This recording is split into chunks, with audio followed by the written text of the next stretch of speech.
we would actually overpay for these players in Dynasty Fantasy Football. We did this video last year, and some people, I'm pretty sure last year we told people to overpay for Anthony Richardson. Pretty sure we did. Let me fact check that. Pretty sure. That's a bad take. Spoiler alert, no Colts on this video. No Why? Colts, because we fail never again. every time. Because never again.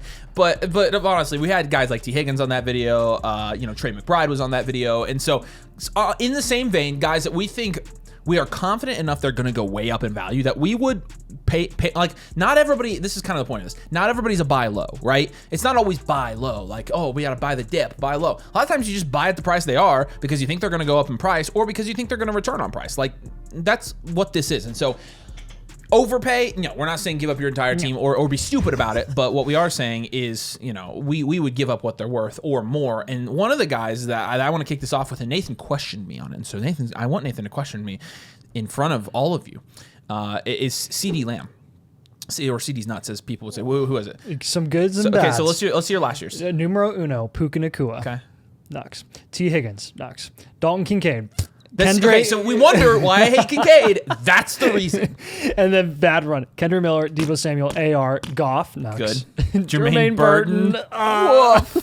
So that was like a 2-second segment. Yeah. No, luckily, the guys below, Deebo, Jermaine Burton, Kendra Miller, those guys were super cheap. The feature guys were dubs. Yes, but still, except for freaking Richardson. Oh my gosh. Okay, Lamb. Let me try to back this up.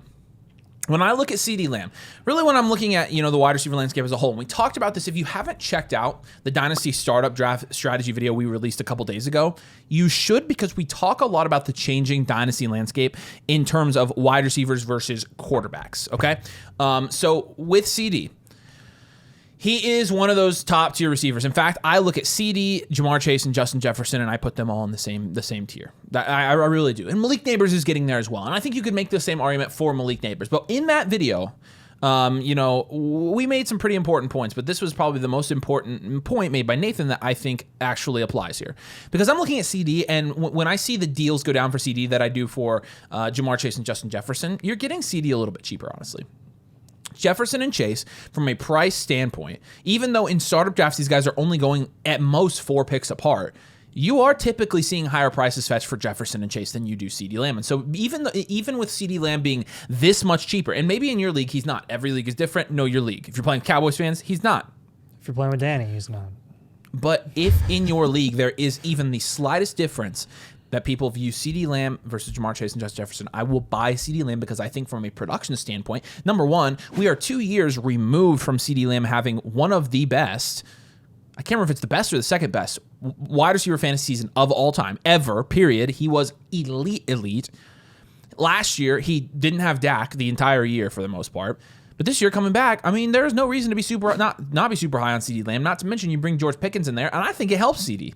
Actually, I think it helps him a significant amount because it actually gives him a competent talent to complement him on the line of scrimmage. I mean, like, they're actually, defenses are going to have to at least respect George Pickens, right? And so with Lamb, I think his situation's obviously getting much better year over year. But again, I view him in that top tier of receivers, the absolute cream of the crop. Meaning this, a lot of people for this to actually apply to have to have the assets or the capital or the value to be able to buy CD Lamb. But at the point that you do, I want him because he is kind of in rare air in the sense that I would put him a tier above Amon-Ra St. Brown, Puka Nacua, Brian Thomas Jr., all those guys. I think there are very few receivers that can actually like single-handedly win you a fantasy football game and win you a fantasy football league. And I think those receivers in fantasy football right now are Jamar Chase, Justin Jefferson, and CD Lamb. And so from a dynasty perspective, with him being as young as he is, I think there's a pretty good reason if there's, again, it's league dependent. If there's any value gap at all, I take advantage of it. But the reason is this, the main reason. Nathan made a good point in that video. Well, the best point in that video that was made was in a year from now, what we are predicting is that people are going to start elevating these wide receivers and they're going to start going over most of the quarterbacks, even in Superflex leagues, similar to how it used to be for running backs. But we think that market is tilting that way for wide receivers now. If that is true, Lamb has more value to gain being from the 8-9 spot in startups than like a Jefferson or Chase at like the 4-5 spots in startups. And so CD Lamb, even though he's pretty much at his value ceiling, if our hypothetical scenario plays out, theoretically, he's actually not at his value ceiling. He still has a little bit of value to go because now we'll put a little bit extra premium on those wide receivers. Really, my point here is he's the cheapest of those three. And if you have an opportunity to get one of those three on your team, I'm jumping on it all day. Lamb is safe. And so, yes, at the current price I've seen CeeDee Lamb go at, I would pay more than that to get CeeDee Lamb on my team, especially if I have the assets to do it. At the point where you have the assets to pay for CeeDee Lamb, you probably have an elite value team or a high-end, well-rounded team. Package those assets together and go get yourself a CeeDee Lamb who could win you a league. Next guy that we're going to have here is the one, the only, new $250 man. Yeah, I mean, that's a lot of money, That was Nate. a big extension for $250. It's a back bargain. in 1860. Brock Purdy is... Start a civil war. You pay off all years, Nathan. 1860, really? I'm sorry, 1855. Technically, I think it was 1861, but yeah, still, it was not a great time in American So history. Brock Purdy finally getting the money that I think he deserves. I guess not everyone thought that he deserved. I thought he did. Here's the issue with Brock Purdy right now. We were ranking him. I ranked him on the Flock site. You can go there, flockfantasy.com/domain. Use code domain. I ranked him at QB 10. Unapologetically, I had him at QB 10. I have had him at QB 10 this entire offseason. From what he's done over the last couple of seasons to what he was able to do this year or this past season while being injured and everybody else on that offense being injured, and he barely missed a step. I mean, this guy is elevating that offense more than any other QB has been capable of doing, and it was enough to lead his team to a Super Bowl run where they were an overtime period away from coming home with the Lombardi Trophy. Brock Purdy is legit. And not only is he legit as a true quarterback in the NFL, the guy is consistently a mid to high end quarterback one. He averaged 19.2 points per game in 2023, which was good for QB6, and then he was 18.6 fantasy points per game without his best playmakers in that offense for most of the season last year. I don't really know what more you could ask for when you're looking at that situation with Kyle Shanahan calling plays. Regardless of what you think about Brock Purdy as a talent, this is the situation that you dream of any quarterback ever being in. What is the disconnect with Brock Purdy in Dynasty Fantasy Football right now? The reason I'm making such a big deal out of this is because we just did we just broke down a live startup draft in our live stream that we did about a week ago. In this startup draft, Brock Purdy, after getting his extension, we are far enough removed from the extension that everyone was well aware of this. In a Superflex league, Brock Purdy fell to the 5-2.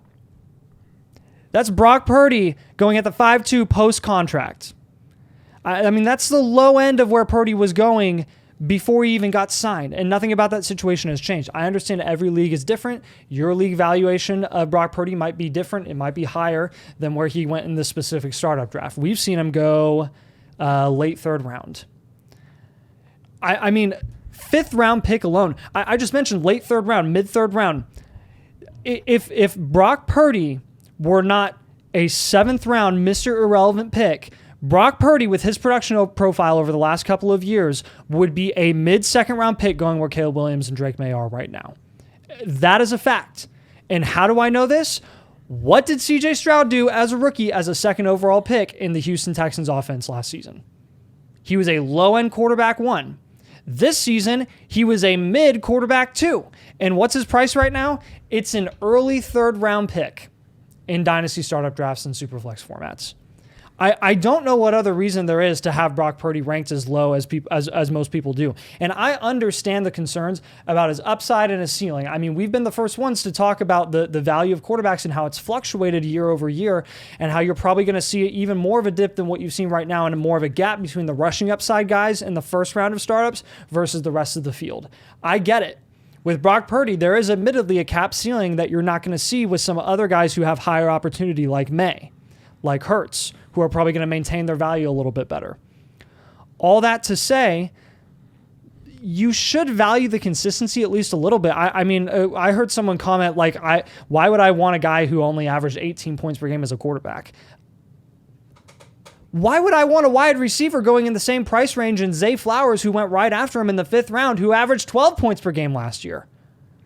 You got to start both guys. I mean, if you're talking about production, don't complain about the 18.5 points per game that you're getting from a mid to low end quarterback one like Purdy.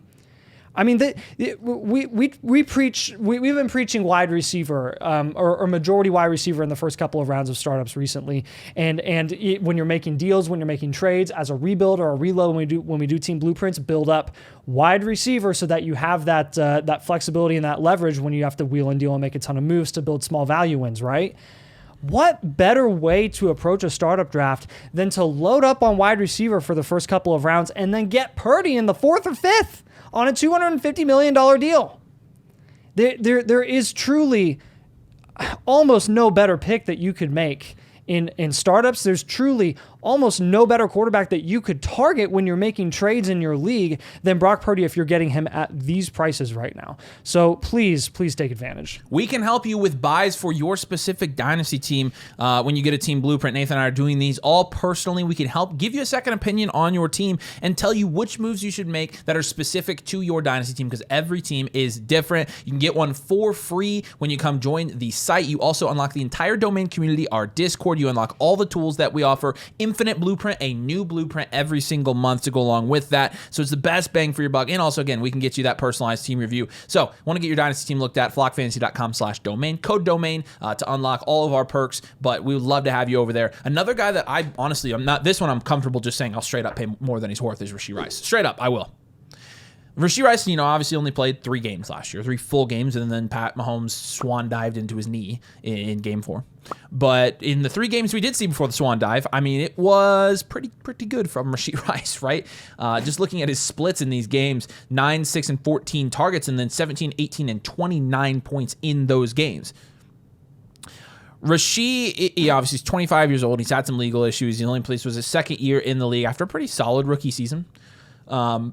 He has, I would say, top 7 wide receiver finish upside. Maybe not this year, because a lot of people are going to make the argument, and I'll make the counter argument, and this is why I'm buying him. A lot of people are going to make the argument, you're buying Rashee Rice. He's coming off a serious knee injury. I will say this, and Nathan and I are very careful about this stuff. We don't come out and say, oh, actually, their coach said he's looking good and that he's going to be ready to go, and so he's definitely going to be ready to go, especially with knee injuries. We know it takes a while. But, he's tore his LCL and his PCL, not his ACL. Got that. Pat Mahomes says he looks like himself and he has no limitations pretty much at OTAs, which I know means he's not doing like 100% everything, but also like for June, that's a pretty good report. I mean, most people are saying right now that they expect Rashee Rice to be ready for week 1. But it's not the case with all the people who have had knee injuries this offseason. I mean, Stephon Diggs, we're not counting on him being ready in week 1. Brandon Ayuk, definitely not. Rashee Rice is kind of, and those guys had ACLs. This is being an LCL and a PCL. Evidently, it is different ligaments, and so it's a big deal. Now, you look at Rashee Rice. I'm looking at the headlines here. He does have another lawsuit. Look, again, until something happens with the lawsuit or the legal issues, I'm not considering it. I'm not, because we've done this. We did this with Jordan Addison. We did this with Tyreek Hill. We've already done it with Rashee Rice. And how many times did it actually come back to bite us in the butt that these guys got suspended? 0. None. Yeah. None. It's not affected us at all. Not to mention, he's going to get suspended what? If he does get suspended at all, which would be nice, honestly, because if he's not going to start the season on the PUP list, he could technically get suspended the first couple weeks of the season and keep rehabbing, if that were the case. But if he does, he's not getting suspended more than 3 to 4 weeks. And we're looking at a dynasty window of 3 years, 17-game season. I'll let you do the math. It's 51 games. But so you're talking about 3 or 4 games out of 51, right? It doesn't matter at all. And with Rashee, he's going to come back to an offense where, you saw Xavier Worthy kind of take some of that role last year when he was out, and you saw what Worthy did. He was extremely productive. Whoever that receiver is in that offense is going to be a highly productive fantasy asset, especially now that Kelsey's not insane Kelsey anymore. And yes, they're passing the ball less, but this guy that has been in this role has consistently produced in this offense. Rashee Rice is that guy. And he's going at 4th round dynasty startup prices. I'm very confident because he would, if he hadn't gotten hurt, and I know ifs and whatever, we're the big, hey, ifs don't mean anything, but legitimately he would be a 2nd round startup pick.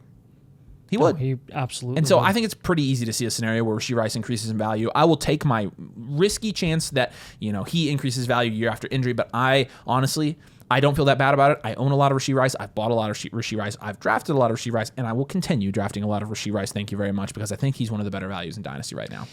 Yeah, next guy we're going to have here is someone that not many people expected to get the draft capital that he ended up getting in the NFL draft this season.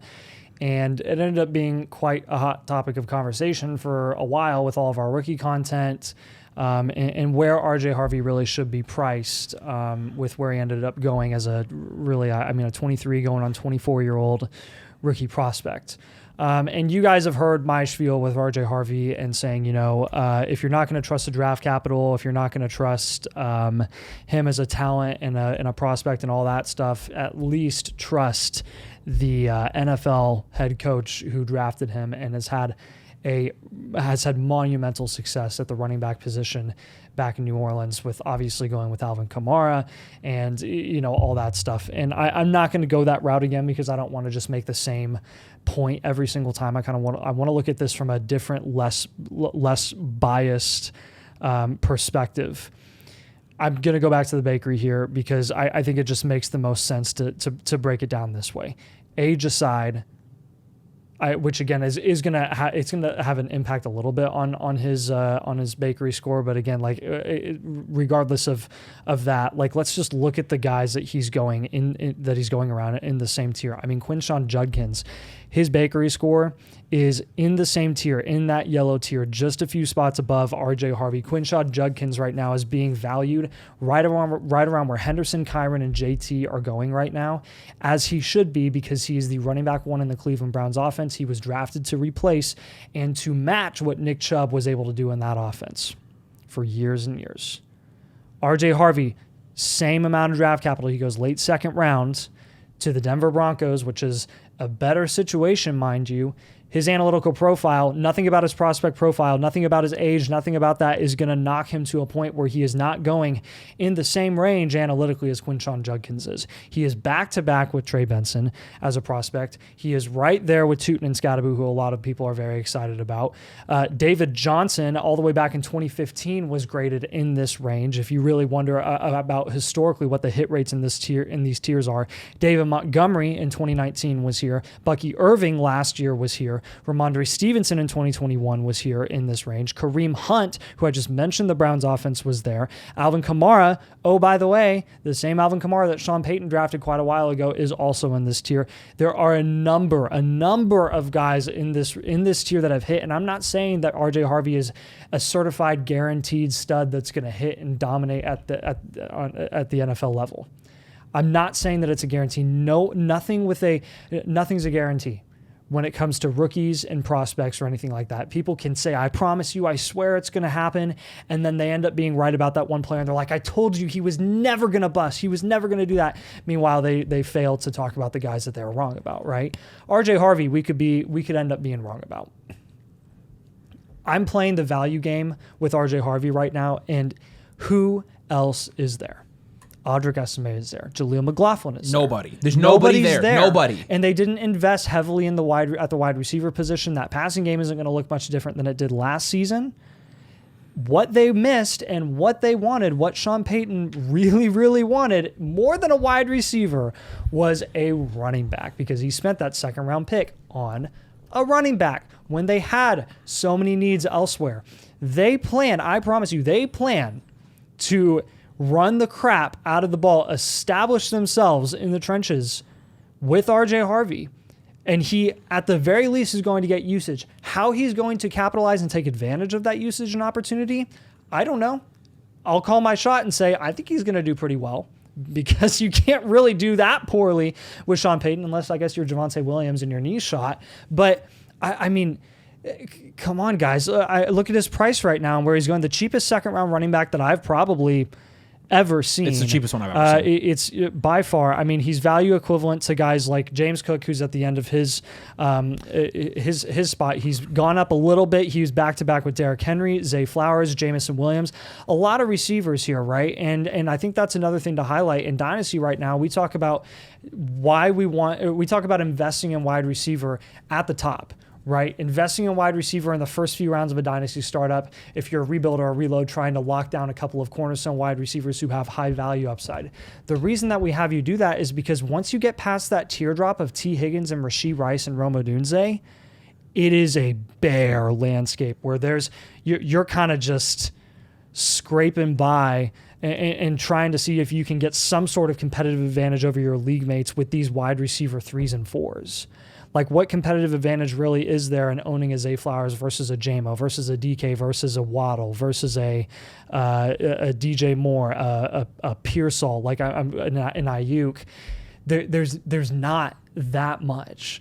Now, when you're looking at the running backs, this is why we advocate for so many of those veteran running backs. But RJ Harvey specifically, he's not a veteran running back, and he's going at the price of veteran running backs who have way less tread or who have way more tread on their tires. And Harvey has, even though he's an older prospect, has a lot less in the grand scheme of things at the NFL level. So this is a market play first and foremost, guys. And when you get to training camp, I think I'm just going to say you're going to thank us.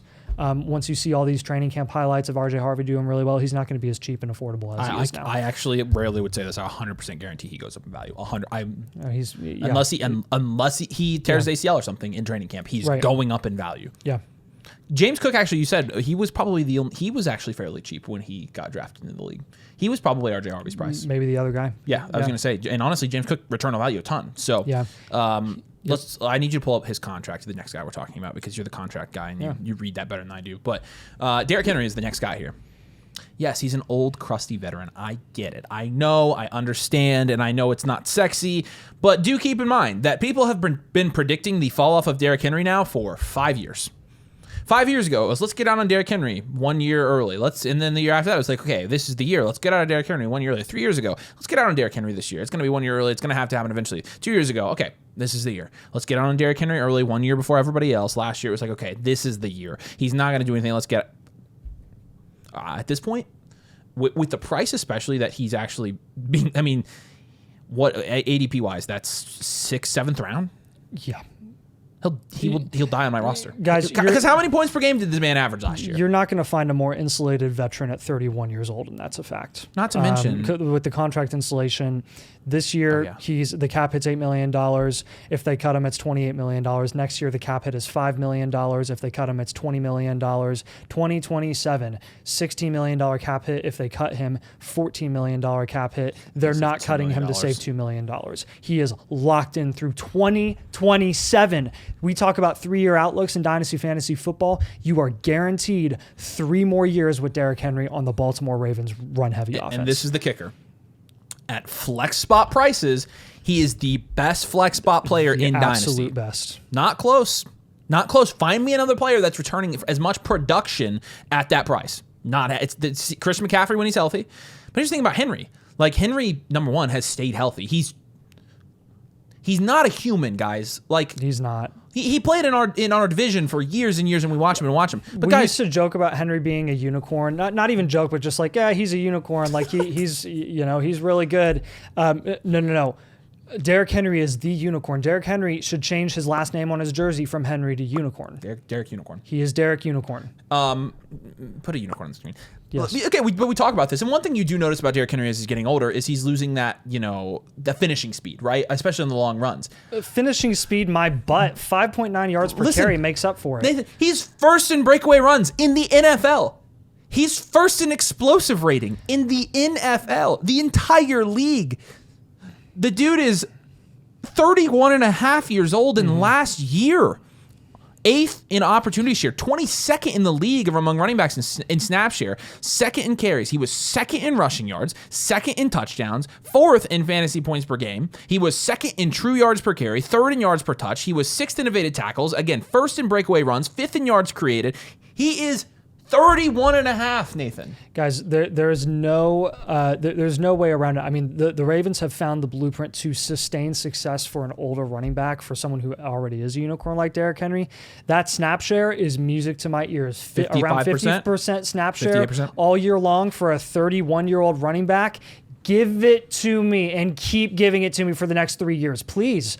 Give me that snap share for a 31-year-old running back as a running back 4 on the season. Are you kidding me? That's like that's amazing. Don't throw a fit about that. Don't be like, oh, he's getting less opportunity on the field. No. He's getting maximized opportunity when he's on the field for half the time, and he put up 2,000 rushing yards last year. He's 6th in red zone touches. So he's getting the ball where it matters. Yeah. But even when he's not, he's got the highest explosive run rating in the league. Mm-hmm. Worst case scenario. Here's the worst thing that's going to happen if you buy Derrick Henry. Overpay.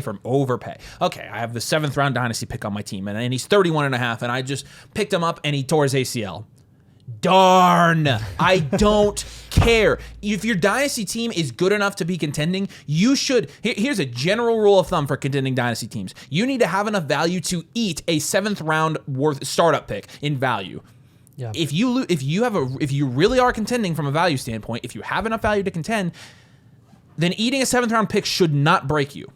It shouldn't break you if you drafted correctly in a startup specifically. That's one of the big things. That's why we advocate for locking down your cornerstone assets up top and not generally favoring one of those 29, 30-year-old skill position assets that you know is only going to move down in price, like a Nico Collins in the 2nd round. He's not 29 years old, but You're like, he's going to lose value. Go get a cornerstone instead that you know is going to maintain for the next few years. And then you can go take shots on guys that you know will probably lose value over the next couple of years, like Henry in the 7th round price. Video incoming about this, but modern dynasty fantasy football is dominating your flex spots. That is what wins you leagues now. Yep. It's the number one thing.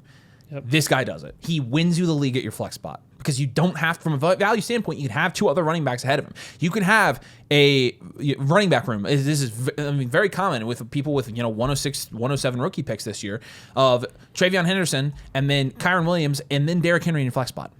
And you're winning leagues like that because running back is also back. Let's not forget that. And this guy is a huge reason. He's been there when running back was there, and it was there because of him, and then it was gone, and he was still good, and now it's back, and he's still here.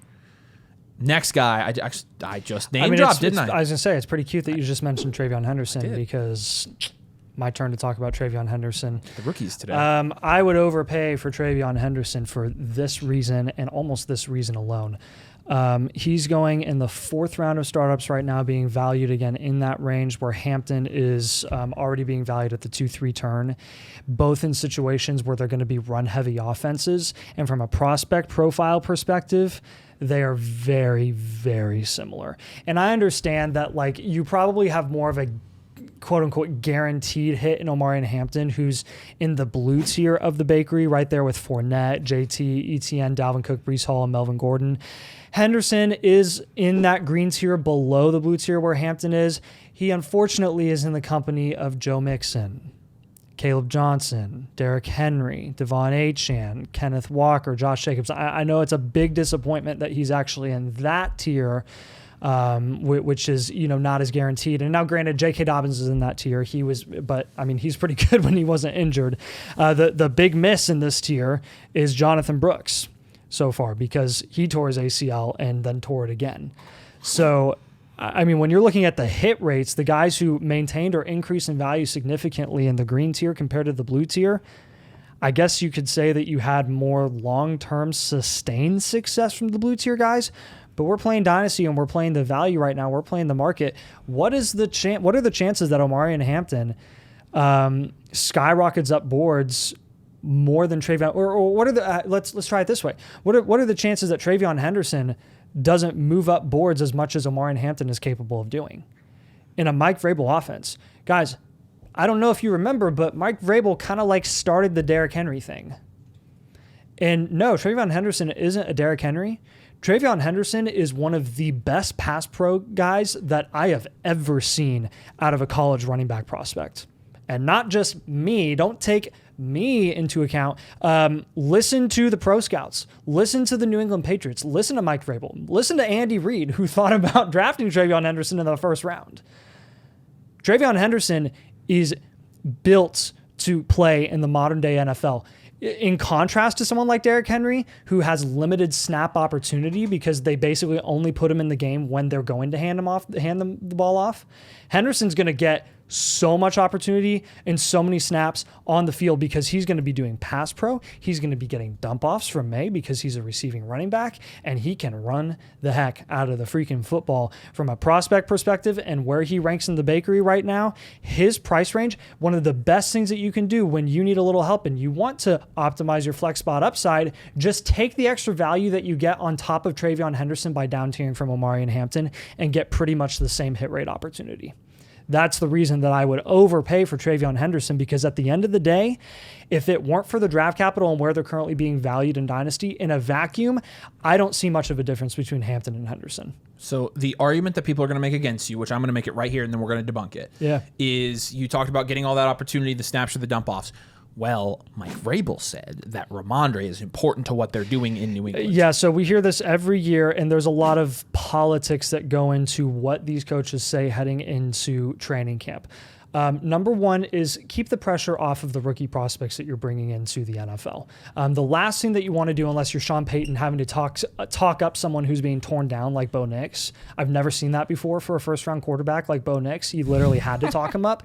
But almost any other quarterback or almost any other rookie prospect that you're going to see that has significant draft capital like Travion Henderson, they're going to have to talk it down and be like, give him some time. He's got to develop. They want to keep the pressure off these guys' backs because they're young and inexperienced, and who knows how mature they are. Henderson's going to be more of a mature guy, but all that to say, not to mention, then you have the contract stuff as well. They just extended, that organization extended Ramondre Stevenson last season, and it wasn't big money, but it was enough money that they have to have him around for one more year. And yes, they're going to have Ramondre Stevenson around for one more year. Let me put a counter to that counter argument as well. Why are we not saying the same thing about Najee Harris with Omari and Hampton? People are, though. That's what's funny. If we're going to make that argument about Ramondre to Henderson, then we should be making the exact same argument about Najee to Hampton. And then it's a wash. It's an absolute wash. You're right. They only gave him, what is this? 4-year, $36 million. So, well, look at the cap hit. I was going to say the cap hit this year is 5.5. The dead cap is 6, but the year after that they say $4 million if they cut him. And the cap hit's only 7. Right. Yeah. But here's the thing. Context is really important also, because people will take that clip and Sleeper will tweet it out, and then all you will quote tweet it like, everybody says Ramondre is not going to be relevant. See, I told you. But let's context is really important. Mike Vrabel was answering a question because Ramondre had some kind of awful personal situation or family thing or something go down, and so they were asking him about his absence and his dealing with his family thing. So what do you think Mike Vrabel's going to say when Ramondre Stevenson's going through a family crisis? Like, Ramondre was bad last year and we're going to replace him with a rookie. Let's read between the lines. Not to mention, I could find you 1,000 examples of coaches saying one thing in June and doing something completely different in September. It's not only possible, it happens more often than not that coaches say something and do something completely different. No, but it's coach speak. This is when it gets to be my favorite time of year. Number one, because I get triggered and you get triggered and it's kind of hilarious. But also, it's the most fun time of the year to play the market in Dynasty because they read into everything. The irrational responses from the Dynasty market, where you can buy low on guys that are dipping in value because of things like this, and guys who are being elevated and actually have some semblance of Dynasty value who are going to be irrelevant. You can capitalize on that now through August like no other time of the year. And it's the best time of the year. Sometimes it's real. Sometimes you get in a training camp and you hear that 6th round Isaiah Pacheco is taking over that backfield, and sometimes it happens. Mm-hmm.